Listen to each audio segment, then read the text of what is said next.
नमस्कार। निराला कंस्ट्रक्शन के एक और नए वीडियो में आप सभी का बहुत बहुत स्वागत है। दोस्तों, आज की इस वीडियो में मैं आप लोग को एक घर के लिए जो किया गया प्लिंथ लेवल तक का काम है, इसके प्रत्येक पार्ट के बारे में बताना चाहता हूं। जैसे कि कितना ऊंचाई में इस घर के लिए प्लिंथ लेवल रखा गया, कॉलम का साइज़ क्या है, बीम का साइज़ क्या है, कितना एमएम का सरिया का इस्तेमाल किया गया है। अगर आप इस वीडियो को देख लेते तो आपको पता चलेगा कि आपको अपने घर का काम को किस तरीक़े से कराना है और कुर्सी लेवल तक का काम करवाने में आपका कितना रुपये तक का खर्चा आ सकता है। और भी बहुत सारा वीडियो देखने के लिए आप चैनल को सब्सक्राइब भी ज़रूर कर लीजिएगा। और चलिए इस वीडियो को शुरू करते हैं, स्टेप वाइज देखते हैं और जानते हैं कि कितना रुपये तक का खर्चा इसमें अब तक आ चुका है। दोस्तों, आप सभी चीज़ को अच्छे तरीके से समझ पाएँ, इसमें हम लोग कंस्ट्रक्शन कॉस्ट के बारे में बात करेंगे, तो आप इसके साइज़ के बारे में जानिए, तब शायद आप अपने बनने वाले घर के लिए अच्छे तरीके से आइडिया लगा पाएंगे। तो देखिए, वहाँ से लेकर यहाँ तक, जो कि दोनों तरफ का साइड व्यू है, यहाँ से लेकर वहाँ तक वो है 45 फीट का। फिर यहाँ से लेकर वहाँ तक घर का सामने और बैक का जो पोजीशन है वो है हमारा 30 फीट, मतलब 30 फीट बाई 45 फीट में बनाया जा रहा है। स्क्वायर फीट का बात कर ले तो 1350 स्क्वायर फीट में इस घर का काम को किया जा रहा है, जो कि कुर्सी लेवल तक कंप्लीट हो चुका है। तो दोस्तों, घर के साइज़ के बारे में जानने के बाद अब हम लोग इस घर के कॉलम के बारे में जानते हैं। बहुत सारे लोग घर बनाने के दौरान कॉलम का काम कराने में काफ़ी कंफ्यूज रहते हैं। तो यहाँ पे 4 सरिया का इस्तेमाल किया जा रहा है, 12 mm का, आसानी के साथ देख पा रहे हैं। 8 mm का रिंग है। साइज़ के बारे में बात करें तो इस कॉलम को 10 इंची बाई 10 इंची का साइज़ में बनाया जा रहा है। स्क्वायर शेप 10 इंची बाई 10 इंची का साइज में बनाया जा रहा है। 8 mm का रिंग का इस्तेमाल किया जा रहा है और 4 जो सरिया है वो चारों सरिया 12 mm का यहाँ पे यूज़ किया जा रहा है। अच्छे कास्टिंग के साथ यहाँ पे काम किया गया है। फिनिशिंग भी आप देख पा रहे हो, चाहे ब्रिकवर्क का बात किया जाए, कॉलम का बात किया जाए, अच्छा फिनिशिंग आया हुआ है। तो 10 इंची बाई 10 इंची का ये कॉलम है।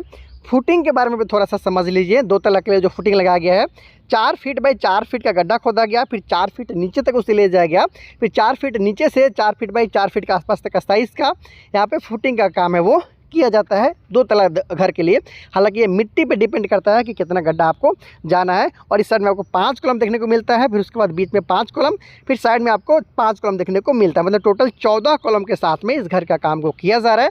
14 जो कॉलम है, 14 कॉलम का साइज सेम है और सेम सरिया का इस्तेमाल किया गया है। तो दोस्तों, अब हम लोग इसके बीम के बारे में भी जान लेते हैं कि बीम का साइज़ क्या है, कितना एमएम का सरिया का इस्तेमाल किया गया।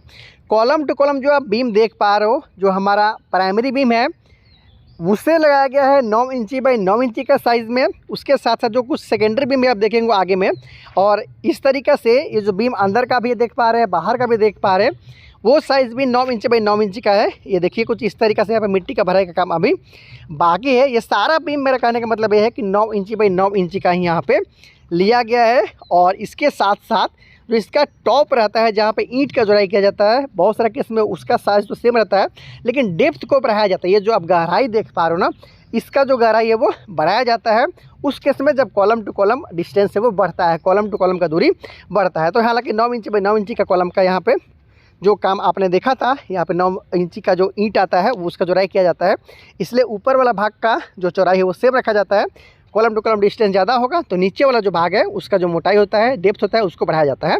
और प्रत्येक बीम में यहाँ पे आप देख पा रहे हैं कि 4 सिरे का इस्तेमाल किया जा रहा है 12 mm का।